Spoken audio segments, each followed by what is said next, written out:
Everybody, welcome back to the channel. It is good to see y'all. Hope everyone's doing pretty well in this final week of February, and that's why we're bringing you a tier list straight to your door today, because we really need to kind of sit down and talk. I mean, it's been a couple weeks of this meta, right? And I think things have moved around, but some other players for me have showed up more. So tier lists are always hard, right? Because I'm giving you my perspective on where I am. So it might not be the case that you're seeing, certain decks show up more than others. But I hope that generally it guides those who are in Mythic tier and who are on the climb for kind of what to look out for and what to be mindful about. Thank you so much for all the feedback on the recent videos, especially the tier list videos, as I'm trying to get better and better at delivering, these just kind of clear, concise messages to y'all. So usually I do a deck explainer with everything. We're going to keep it sweet and short and simple today. We'll go over to my handy dandy tier list calculator, and I just thought it was kind of apt to start with talking about Nissa. I've been really happy with this particular build. There are a couple builds and we'll get into that, but right now I've just been setting a soft goal kind of each day that I play, because I'm really trying to aim for a certain level in Mythic. And I wish you all the best of luck. So let's get into it, and let's hop over to this tier list and talk about where we are. So usually I kind of pull them up and put them somewhere, but then I talk too much and it sort of gets a little crazy. So this is, I've thought about this, and this is how I feel. So we're going to do like at least a quick explainer for each. I might just make a chapter for each planeswalker that I talk about. Just so that it's, you can flip over to my thoughts on each planeswalker, but we're not going to go over decks. There's going to be so much variety. I think we just want to talk bare bones, what seems to have, the best time against most of the field. What is going to have a win rate that's pretty positive across the board. And I will share that the Nissa version that I've been running, although it's maybe had a few tweaks here and there, the one I called like Domri impression, we're sitting at a plus 80% win rate with that so far. Still getting more and more data on it, but I just think that deck has stood out to me as one of the best options, and that's why I'm putting Nissa as S tier. I feel like a lot of the meta is responding to kind of what she's doing. And I'll talk about what matchups are, not so great for her, and opportunities for making progress if you're seeing a lot of Nissa. And that's the thing, I don't know, right? But I know that I've seen quite a bit of it. And although I think my version, which is more of a kind of like standard mid-range version, struggles with the OTK version, I think that it tends to have a little bit better of a time across the field. Because I'm still seeing quite a lot of aggro. I don't know about y'all, but I see plenty of Nahiri, plenty of Chandra, Kaya, Angrath, a little Gideon here and there, Domri, right? And you can stumble with certain versions. So I think the two things to think about is, if you want to play Nissa, is do you want to have a better game against aggro, or do you want to have a better game against mid-range or control? For me, I feel like I see 9 times out of 10 aggro versus control or mid-range. Will I have a mirror match here and there? Yes. Will I play against Teferi here and there? Yes, I will.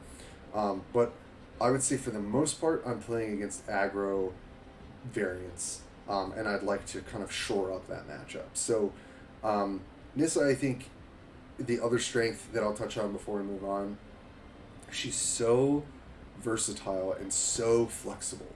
Because you have those 6 slots of any color spell, and you can play any land, she really does have the most flexibility of any planeswalker.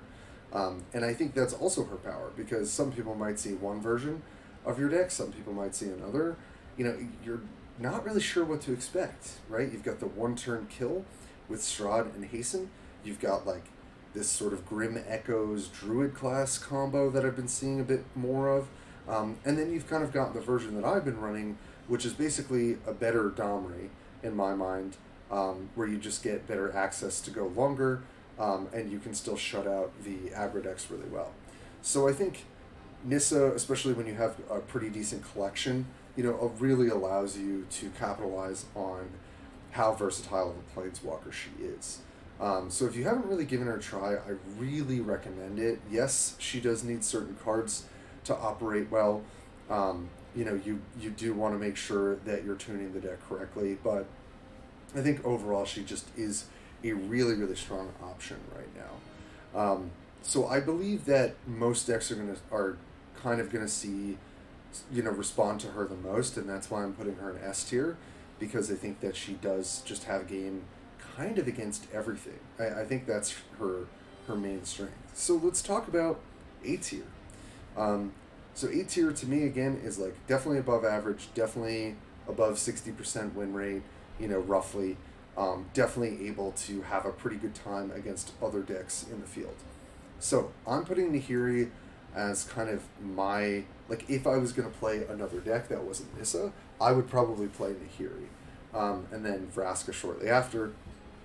Nahiri, I still feel like is kind of slept on.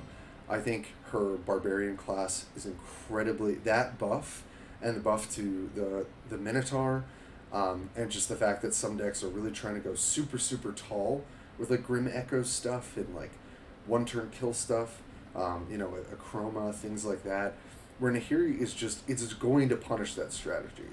Can she get, out healed by certain Nissa decks or certain strategies like with Vraska? Yeah, it's possible. I think Nissa, actually kind of struggles with Nahiri to some degree, whereas Vraska can beat up on Nahiri pretty well. So it's kind of this interesting thing where, like, why wouldn't I put this above? But I would say that generally it's easier and the flexibility with Nissa to beat most things, whereas Vraska, although you can tune it in certain ways, I think it is kind of hard to have the best game against everything. But Nahiri, I think, answers Nissa really well. I think it can also beat up other aggro decks, and I think it's going to beat any deck that's kind of slow. And I do think that the reach with the last part of the Barbarian card is enough to make this deck, almost S tier. I just think that, certain players gravitate towards certain decks. I do tend to be an aggro player. I have been playing a lot more Nissa recently, but I just think that Nahiri is really, really powerful because all she needs to do is apply a little bit of pressure turns 1 through 3, then, make sure that she's snowballing with her Barbarian class. You play like one evasive threat or one trampling threat, get one big hit in, and once you've resolved, Indomitable Strength, on the 4th, 5th, 6th turn, you're just going to be lava axing your opponent for the rest of the game. And there's just no way for them to interact with that, right? Like, if you resolve Indomitable Strength and you've got Emberspawn Crag going off, they can't really do anything because all you have to do is attack with the creature and it deals 5 damage. Let alone when you're playing Sky Knight Legionnaire, just coming in hasted and having flying, when you're playing Ball of Lightning, if you're playing other kind of go-wide cards with her, she just does a lot for an aggro deck. And I really do want to give her a shout out and props because I think she is a very interesting deck to play. And I think she is, it's at least 50-50 with Nissa, if not maybe a little bit of advantage towards Nissa depending on your build. But if you're playing the one-turn kill build, I think Nahiri is favored in that matchup. So that's what I got to say about Nahiri. Vraska, another deck I've really, really liked and played a lot around with. And I do think that Vraska having access to the Druid class card and Grim Echoes, which I think early on Logan had talked about, I do actually think it's really good because it gives the deck a level of inevitability, especially in a meta that's playing Lava Wave as much as it is. It does get there, right? If you play your dinosaur and it lives, right, and it's basically like treat your dinosaur like a planeswalker. If you've ever played Magic the Gathering, you can't just play a planeswalker onto an empty board or onto a board where your opponent has creatures, right? Because odds are they're going to attack you and kill your planeswalker. And that's kind of how the dinosaur works, right, on the Druid class, because any damage you take, right, gets redirected to it. So you have to play the dinosaur with at least a few blockers, right? And as long as you can do that, and then you trade off some cards or whatever, you Grim Echoes your Brontosaurus the following turn, usually, and it's going to be really hard unless your opponent has Day of Judgment to win through that. So, and I do think Vraska, even in like lower tiers, I think does really well. Like she really, really stuffs aggro. Soul of the Wood, if you have not played with that card, it's incredibly strong. It's a 3/3 reach for 3 that its finale is gain 3 life. There are some times where I'm just like blocking up the board, right, and I'm still taking damage and trading resources, and then I can use my Vraska's Throne to gain 12 life easily off of a Soul of the Wood, like 2 Soul of the Woods. And it's just it having reach is super relevant right now. So I think Vraska is the other mid-range deck that I would pick. And we will talk about Kiora, we'll talk about Domri, which I think are options too, but I think Vraska, she does have a bit of customizability to her. You can run the discard kind of strategy, which I do think is reasonably strong, and that's the video I had put up. But also I just think that, kind of pound for pound, her cards are really efficient, and she can get a lot of advantages by just attacking early with her finale creatures where people do not want to block. And you really can pressure your opponent's life total. You play Overrun, you win the game. So I really think that she is worth playing and worth mentioning. Now Chandra. I still believe that Chandra is one of the better aggro planeswalkers right now. I don't think she's quite as good as Nahiri, because Nahiri just has a bit more reach and a bit more evasion, because you're really rewarded for playing flyers with her, whereas Chandra doesn't really have access to that, or at least efficient ones. But Chandra still can build a deck that has 20 points of burn in it. You could potentially run Barbarian class with it. It's something I haven't really tried, but honestly, with Minotaur and with some of the other cards, kind of makes sense to do. I still feel like every time I've played against Chandra as Nissa, I don't know, maybe 10 or 12 times in the last couple days even, because people are playing her and I think she's good. And the games are incredibly close. It's literally like the difference of, do they get a Volcano proc off their land? Do they draw their Lava Axe or their Shock? It's incredibly close even when you're tuning to beat her, in my opinion. So I really don't think people should sleep on Chandra. I do think that she could be incredibly fast and punishing. And it's really just about knowing how to play around your opponent's deck. So there's not too much to say for her. I think she's also a little bit easier to pilot than Nahiri, I'll say that. But she lacks a little bit in power level, and she does get pretty stuck by Vraska, and also Nissa can tune to beat her a little bit more easily than she has dealing with Nahiri. So that is that. Teferi. I've seen a bit more Teferi lately, and I think that's a reasonable direction to go. I think Teferi can outplay Nissa. I think that he can outplay Vraska if you're not running the discard package, but I will say it is brutal when you've resolved a steed, you resolve a throne, and your opponent's trying to prep 2 traps on your turn, and you just they just discard, probably 1 or 2 of the traps that they prepped and do nothing. So I do want to caution that if you're seeing a good amount of Vraska, which I think there's a decent bit on the ladder, Teferi can beat it, but it can be really rough. But I think Teferi just generally has the ability to adapt to the field. I think if you beat him, or if you tune him to beat aggro, you should have a pretty good win percentage. If you're able to shore up your matchups against Nahiri and Chandra and Angrath, which I think are the 3 best aggro planeswalkers right now, I think you're gonna climb. You're gonna do well. You might struggle with some of the other mid-range decks, but I do think that he just has this ability to, if you play him well, you time your traps correctly, your opponent doesn't have a lot of information about what you're doing, and you can get advantages, and your opponent can blunder, make those mistakes.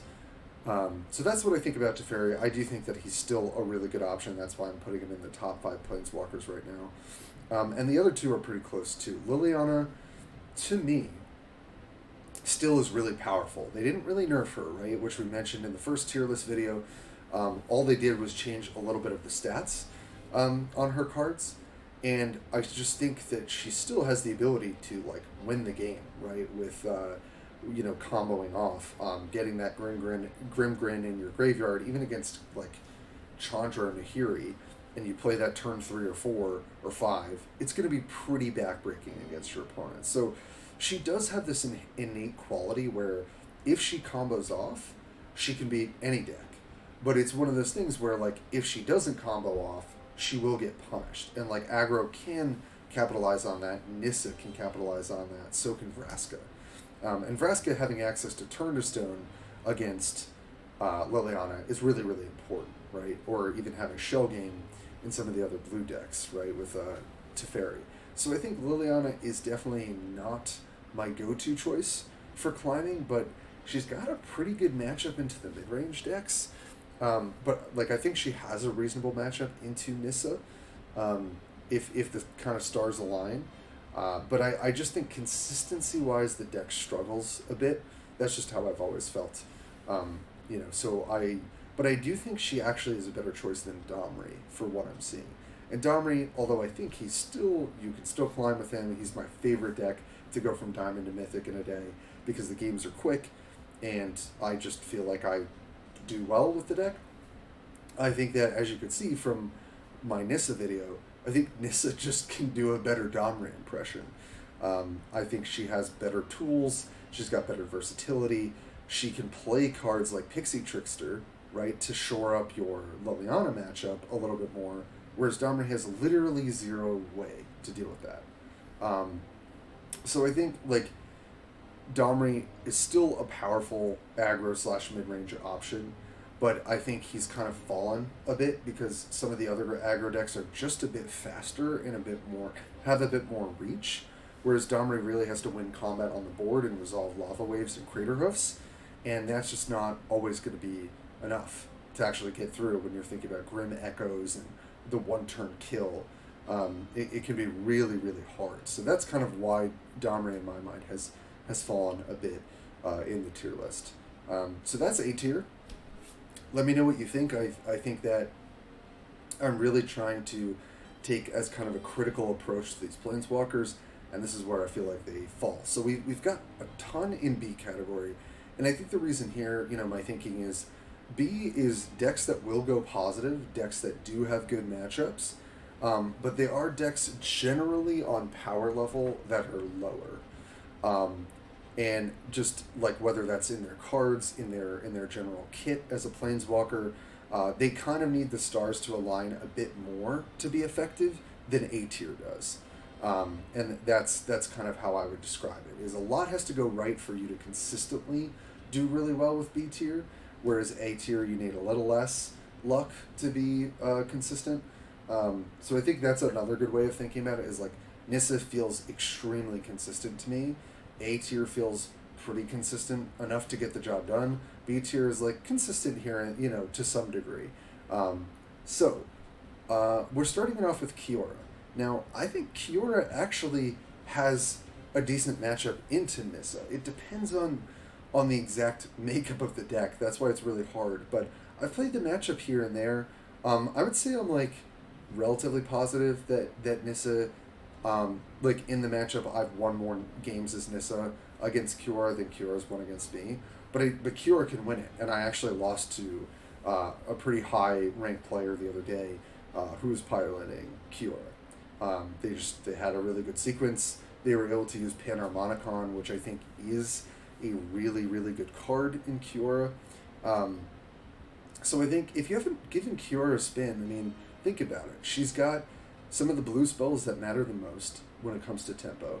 She's got access to the Green Titan that ramps her. She's got access to, really good effects off of Panharmonicon. And you can play Sylvan Shrine, and you can play Tolarian Academy, which really does accelerate your game plan. But she's kind of clunky. Sometimes her draws are not great. And I think if I was going to play mid-range and want consistency, I feel like I would play Nissa and Vraska over her. But I still think that Kiora has a way of winning against the aggro decks, and I think she can also win the mid-range matchup. So I don't want to just count her out. Now, Angrath was a little tough. I still go back and forth, like, of these three aggro planeswalkers, who is the best? but I'm pretty confident with where I ended up. Angrath I really do like, but Angrath does need some level of interaction with your opponent, whereas I feel like Nahiri and Chandra do not. So Nahiri and Chandra are really trying to just attack your life total very quickly, right? And I think both Nahiri and Chandra do that pretty effectively. Angrath does a version of that, right, with sneak creatures and just being able to get that sort of guaranteed damage. But it takes setup, right? Like you do need to be connecting with creatures to buff them with your passive. You do need to like sequence them right, and be as mana efficient as possible to make sure you're getting the most out of it. And I think because Chandra and Nahiri have ways of dealing damage that are not based on creatures, that's why I think they're better. But Angrath is still really, really powerful. Some of his draws you just can't beat, even when you're playing Nissa, even when you're playing Vraska, because they have a good sequence. They're able to guarantee the damage with the right sneak cards, and maybe you don't have enough to interact with them in the early game. But I think that he is weaker than the other two options. But who knows? Maybe we haven't seen like the best build of Angrath. That's something I try to keep in the back of my mind. Is like, I don't have a ton of experience with Angrath myself or against it, so I don't want to say that it's inherently going to be worse. But from my perspective, I do think that it's of these three planeswalkers, I think Angrath does belong in B tier in my mind. And sad to say, I think Vivien does too. Now, I think Vivien could be towards A tier. She does kind of have this inherent ability, which is great, to be able to be very versatile in her deck building, sort of similar to Nissa, and capitalize on that. But again, it's all creature based. And like when you think about Lava Wave, Day of Judgment, now I'm blanking on the card, but the Echoes, making a bunch of huge creatures, like Vivien can't really do anything about that, right? Like she can fight on the board, she can interact, she can buff her creatures. Sometimes you get those wins where you give your giant boar, +1/+1 and sneak or flying. But again, I think the stars kind of have to align for you to really be able to beat out some of the best decks in the format. Now she can beat out aggro. It does depend on your draw, but she can do it, and she can also beat out mid range because I've lost to Vivien playing Nissa when they had some really good sequencing. But again, I think that although she's in the upper part of B tier, I do think that she is less suited than the A tier decks to be consistently winning. That's just my thought process. Serra has actually come up a little bit for me. I was like really unsure exactly how good she was going to be, but I think the control versions are pretty good. Like, if you can get, the dream where you, like, play your Harbinger potentially and then land, a huge Acroma, like, not a lot of decks can deal with that, right? I mean, obviously the best one would be Teferi with your interactive combat-based traps, but I think Serra actually has some game, and she has the ability to draw out the game against some of these decks where that is pretty beneficial, like to the point where certain decks can get decked, right, can run out of cards.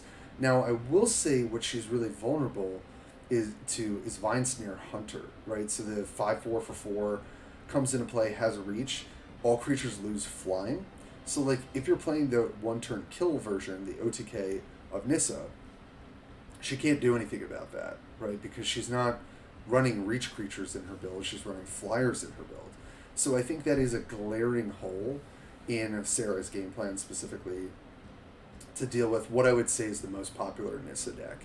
But I do think that she is a bit stronger with a slower metagame, and she does have the ability to beat aggro to some extent. So I kind of wanted to give her a bit of a nod in this video that I think she can be a pretty good option right now. So yeah, that's pretty much it on Serra. I don't have a ton of experience playing her, but I played against her.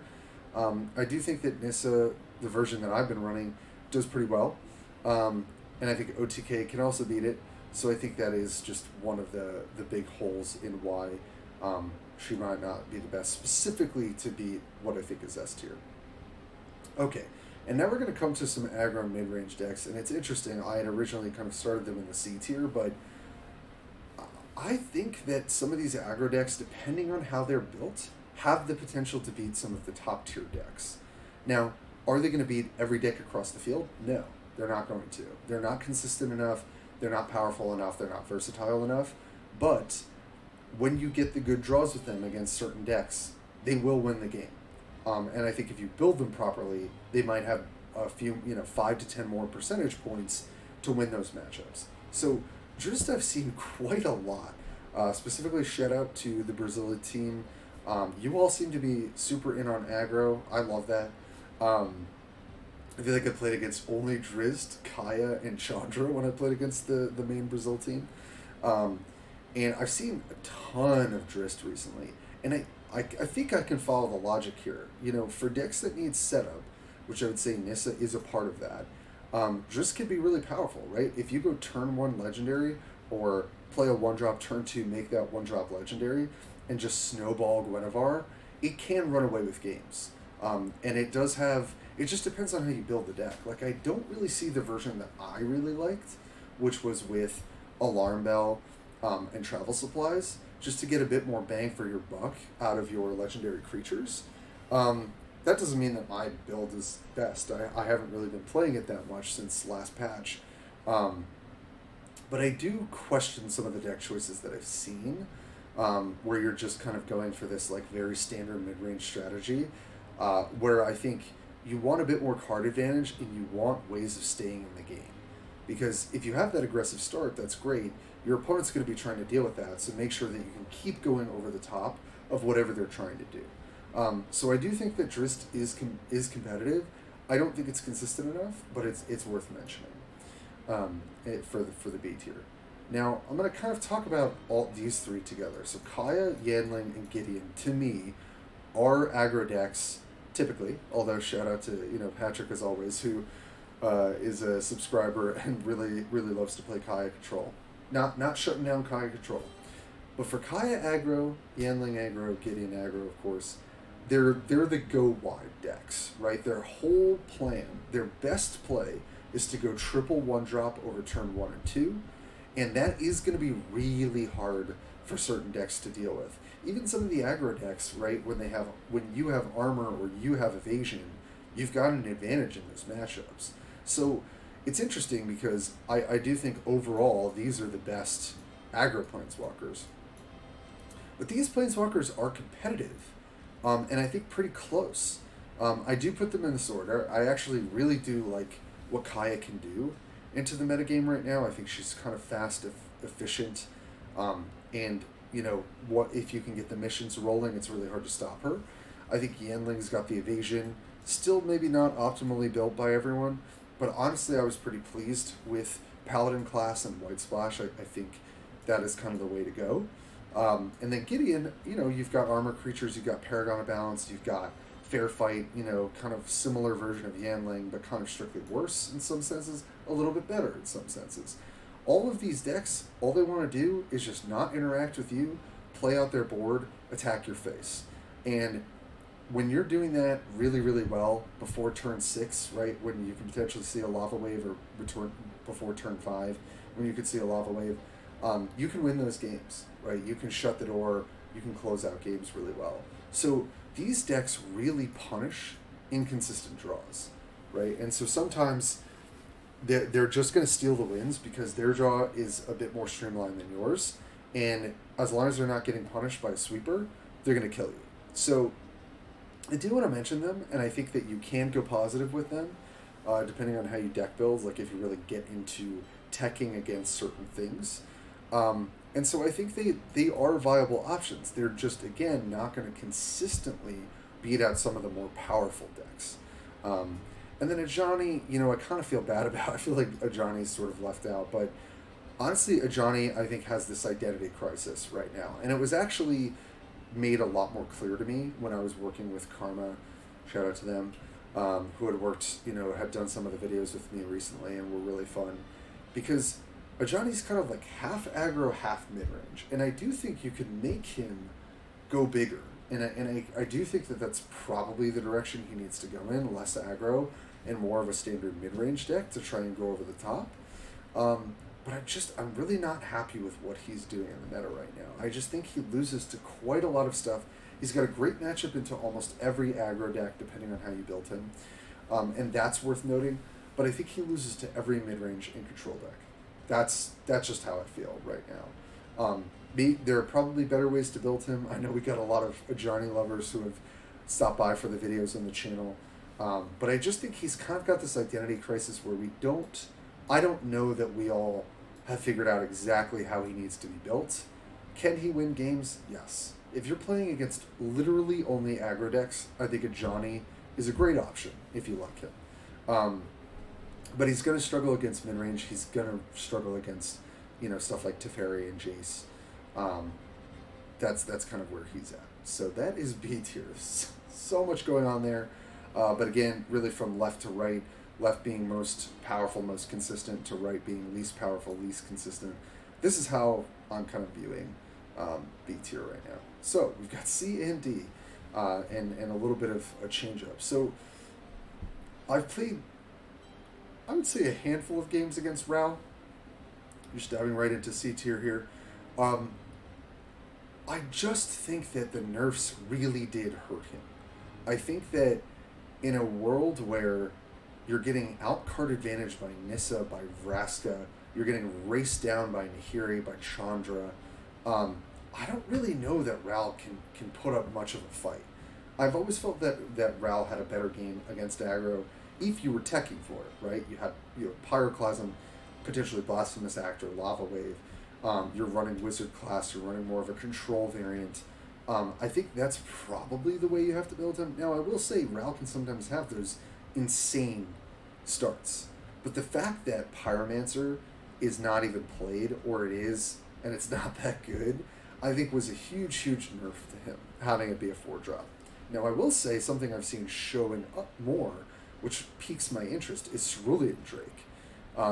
Obviously, it can be really easy for Cerulean Drake to get pretty big, and it's 3 mana.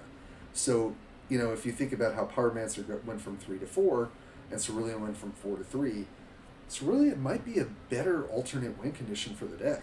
I mean, your opponent might have point removal, they might have a sweeper to stop it before it gets big, but it comes down fairly early.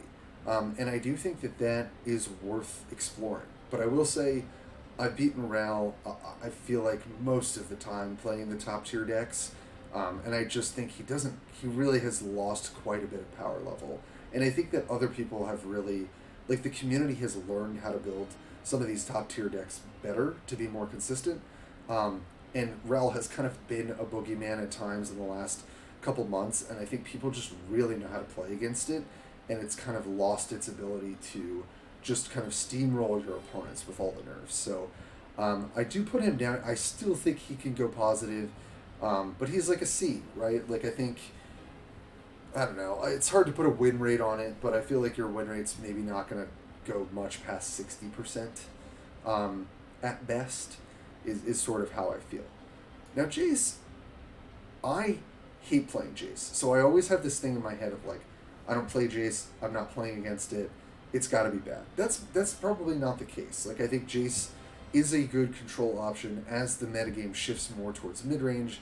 Inherently, it makes sense that Jayce could be better, right? Whether you're playing white with Day of Judgment or red with, I think it's the Hellion, there are ways for him to win games. But my whole thing is that I just think that it's hard for him to win games. It's hard for him to close things out.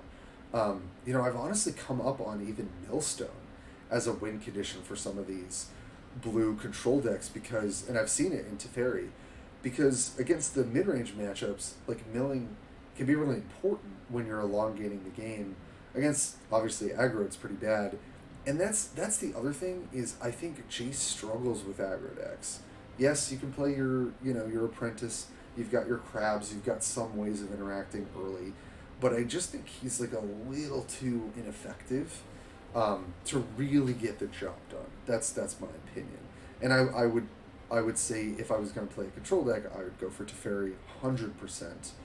But I think, again, Jayce can win games, could probably get to a 60% win rate overall if you're tuning the deck, if you're teching the deck properly. for what you're seeing. But I just think he's struggling. And the same with Ashiok. Have I lost to Ashiok? Yes. I've lost as Nissa. I've lost as Vraska. I think I've probably lost as Kiora as well. Like, Ashiok can be really effective if you're answering your opponent pound for pound.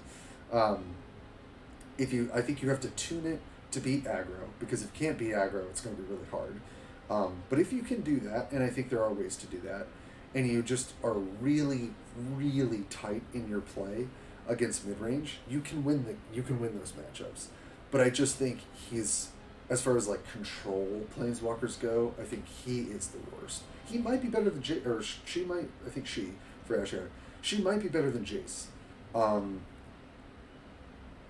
It's possible. I honestly feel like Ashiok has a little bit more of a game against Jayce, but I think what Jayce has are like more consistent defensive options. I really like Repulse. I really like Remand. And I think Ashiok's signature cards are terrible. So I think she just has less tools to that end. So, prove me wrong. Maybe Ashiok, Jayce, and Ral can come back in favor, but I just think that they've lost a level of consistency or power to really address what all planeswalkers you're playing against. Because I know in my data set, I'm keeping track of like 15 to 20 different planeswalkers, which is awesome. Like, I'm playing against all these different planeswalkers in Mythic. And, whether certain things are at certain tiers, like, a lot of the games feel very competitive, which I think is great for the metagame. I think we might have to see some changes, in patches in the future, depending on if we get, new cards in March. I heard whisperings of this. I really hope it's true. I would love to get some new stuff. But before I get off on a tangent there, not much to say about Sorin. Can Sorin win games? Absolutely. Sometimes the scariest thing is playing against Sorin with Hellmouth, and they just play a bunch of 1-drops and just beat you down, and they can win. It's totally possible. But I think in terms of consistency, it's hard. Like, I try to think for myself personally. Like, if I was given the choice between Sorin and Ashiok, I think it's close. I probably would pick Ashiok, of the worst decks to climb with. But I think Sorin can get Mythic. I've kind of said that every deck on this page can get Mythic. It's possible. If you're really tight in your play, if you really know your matchups, you can get there. But when you're in Mythic and you're really trying to get trophies and climb to top 100, top 50, you probably can't with at least C and D. I think you probably could with B and up. But I'd also just say probably playing A through S. Depending on, again, maybe you see more matchups, of a certain aggro, mid-range control. And you do want to be keeping track of that. Again, my whole lens of looking at this is through the lens of what could beat aggro, because I think that's the most of what I see, and what can also beat other decks. And so far, this is what I've come up with as, the tier list that if someone was to come up and ask me, Tim, what are the best decks? What are you playing? What's got the best chance of getting me to Mythic? This is how I would rank them. As my final note, thank you all again for all the feedback on the tier list. I hope this is helpful. I know we still got quite a lot of decks in B tier, but again, I don't want to shut the door on decks that can win. And I think I'm really satisfied with sort of the left to right, like more consistent, more powerful, to least consistent, least powerful. I do think that it tracks for what I've been seeing. But I'd love to hear from you all what you're seeing. What are the decks you're struggling with? What are the decks that you're trying to build and finding that you're struggling to build them? I've been doing work with some other content creators and other folks, to set up different events, hopefully in the future, where we're talking about deck building, we're talking about card evaluation, we're talking about, what is important for certain planeswalkers versus others. I would love to hear from you all what you've been successful with and also what you've been struggling with in the comments below. So that's going to do it for today. I'll flip back over here just to say goodbye. We're at rank 6 right now, but man, besides my teammates, there are plenty of people who are just grinding this game, and I love it. I feel like there's, for some reason, I don't know why, I feel like the competition is coming more alive. I feel like there are more people playing the game. I feel like there are more people who are trying to rank up and getting more competitive. No matter where you are, I hope you're having fun with the game, and I hope that you're finding success. Please let me know if there's stuff that I can do on the channel that would be helpful. I've done a little bit of coaching here and there. That's something I'm also open to. And last thing, and I'm smiling because I know I still haven't done it, the Discord is coming soon.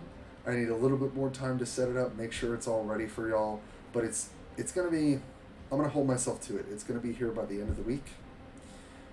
And I'm so excited for it. I hope that anyone who's ever seen a video, participated in a video, whatever, joins. I just want to talk this game. I want to talk Magic, whatever. Get to know y'all. So that feels like a really nice way to end it. So good luck on your climb. Let me know how you feel in the comments below. Hit that like, hit that subscribe. Let's keep growing the community and the channel and growing this game. I really do love this game, and I hope you all are loving it too. So until next time, where we'll probably get some gameplay videos up for y'all at the end of the season here. And other than that, take care and see ya.